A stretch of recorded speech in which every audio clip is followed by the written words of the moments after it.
Hi, this is Magda from wnetrzazewnetrza. Join me on a tour of a stunning apartment in a 1950s building. During the renovation, the owner decided not to make any changes to the layout because this arrangement, 2 rooms and a separate kitchen, suited her from the very beginning. She planned the entire arrangement by herself, using, among other things, furniture from her previous apartment.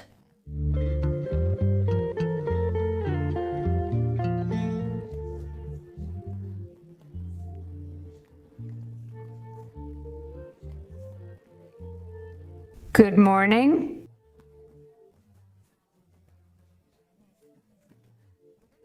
Among other things, furniture from her previous apartment, so it's something between a townhouse and an apartment block. There wasn't one particular inspiration that I wanted to implement here.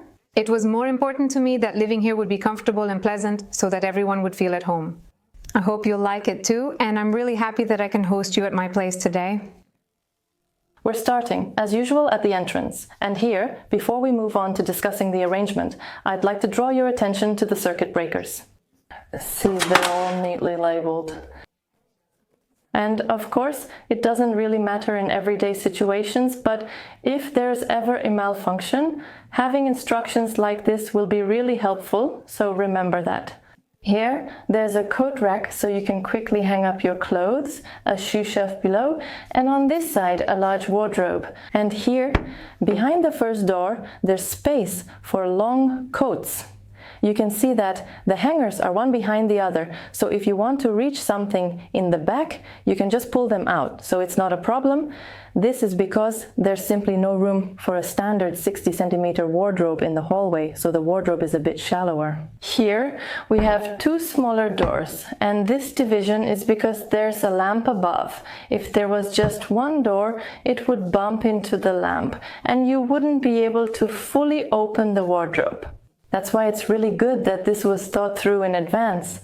I have great admiration for the owner and the carpenter, because mistakes like this happen very often. At the end here, we have a rounded door, behind which there's a utility area. This rounding was done not only for visual reasons, but also because the hallway is quite small. Here we have the entrance to the bedroom, and thanks to the shape of the wardrobe, we can comfortably walk between the rooms, taking a shortcut instead of going at a right angle without worrying about bumping into a sharp corner. These may seem like small details, but they make a big difference in the comfort of living here. Opposite the bedroom, there's a console table, a strategic spot for the home Wi-Fi, with a decorative mirror that reflects the light coming in from the bedroom. Here we have the entrance to the living room, here are the bathroom doors, further on is the kitchen, and here on the wall are the heating pipes. There was an idea to cover them up, but it would be a shame to lose those precious centimeters. They could have been painted white, but the pipe would still be visible, so sometimes it's better to highlight such elements. Here, the pipe was first painted gold, but that wasn't quite the right color, so in the end, the team applied copper leaf, which now makes the whole thing shine beautifully. A custom-made rounded wardrobe was also placed in the bedroom. It's kind of a mirror image of the one in the hallway, because they're on opposite sides of the wall. And this wardrobe is divided into 2 sections.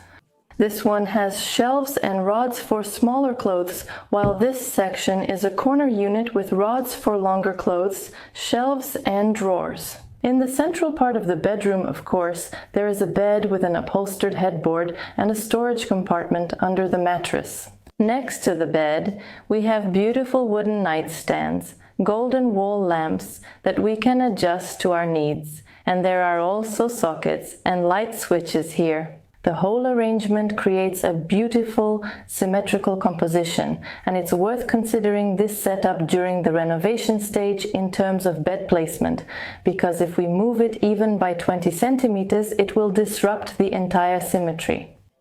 The seating area is in the center of the living room. A sofa, 2 armchairs, and a sideboard with a television directly in front. Meanwhile, cozy corners with completely different functions have been created along the shorter walls. Here we have an artistic area with an instrument and painting supplies, while on this side, closer to the balcony, there's a home office. The graphic works displayed in the living room are by Martina's sister, Monika Szydłowska. The coffee table has an extra shelf under the tabletop, but not high up, it's low down. At that height, all sorts of papers usually pile up, because it's easy to put them there, and then you can't really see what's actually there. On the other hand, a shelf at the bottom, especially with sides, is a very convenient place to store extra blankets or pillows. The initial plan was to have a custom-made bookcase here, but the estimate went a bit over the planned budget, so in the end we went with simple LACK shelves, which were hung evenly and now serve as a beautiful, minimalist backdrop for this colorful arrangement made up mostly of books and plants. And on the shelves, the books are arranged by color, and for me this arrangement is not only pretty, but also the most convenient, because I find it easier to remember the colors of the spines than, for example, the author's names and sometimes even the titles. However, this kind of arrangement also comes with certain challenges when entire book series have spines in different colors. And for me that problem was Jeżyciada, the series by Małgorzata Musierowicz, because those old books have spines in totally random colors and they don't even look particularly good together. But on the other hand, separating a series doesn't come easily to me. However, in the end, I decided to do it myself, and I see that the same fate befell the Moomins here, which are also on different color-themed piles. The kitchen is open because there is no door, but it is still a separate room with a window. Here we have the east, so it's very sunny in the morning, and not only did the kitchen cabinets fit here, but also a table. The fridge was placed in the corner, and notice that there's a piece of paneling behind it, so that despite the handle, you can open the door at the right angle. Next, under the sink we have two drawers, one for bins and the other for cleaning supplies. Here's the dishwasher, and then again, it looks like there are two drawers because the fronts are divided the same way, but inside there are actually hidden drawers. And here, under the oven, there is also another drawer.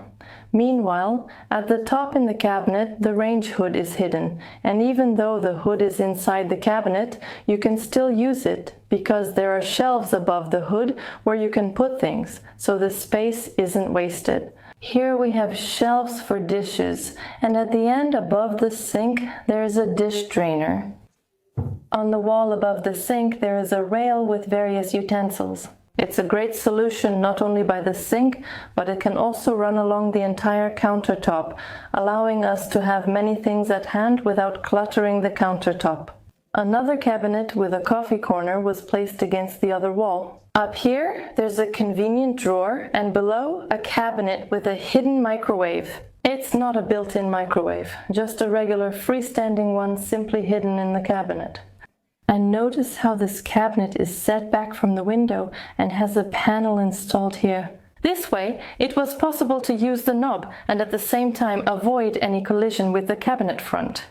The table is small and exceptionally practical. It fits perfectly here for everyday use. It has a convenient drawer on this side, and when we need more space, for example. When guests come over, we can unfold additional tabletops. The bathroom is small, but it doesn't feel that way because of the two large mirrors and the option to fold the shower enclosure. It wasn't easy to fit all the appliances, including the washing machine, into a space of 2.5 square meters, but fortunately, we managed. What's more, there's also some storage space, as there are shelves above the washing machine all the way up to the ceiling. There's also a small cabinet under the sink, while above the toilet it might look like there's a cabinet, but actually it's just a hidden boiler. This apartment is 43 square meters and was renovated in the second half of 2022. The total cost of the renovation was about 130,000, and this amount includes prices such as 75,000 for labor, 16,000 for custom-made wardrobes, and 24,000 for the kitchen from Gieda.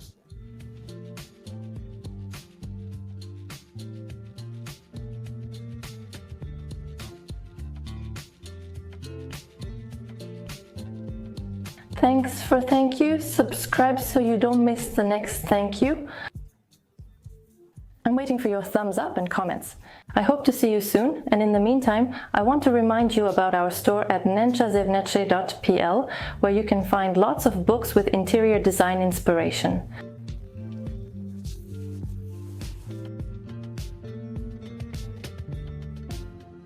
Thank you.